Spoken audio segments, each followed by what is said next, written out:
Hello guys, in today's video, I'll show you how you can easily add Python interpreter in PyCharm.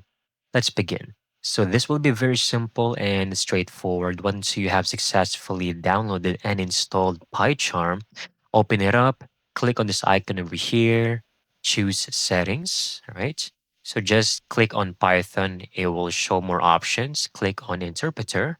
Now here, if you don't have any existing interpreter yet, you can always click on add over here, choose any of these options, but preferred would be local. You can select existing or generate new. Select this type. You can also choose any version you want.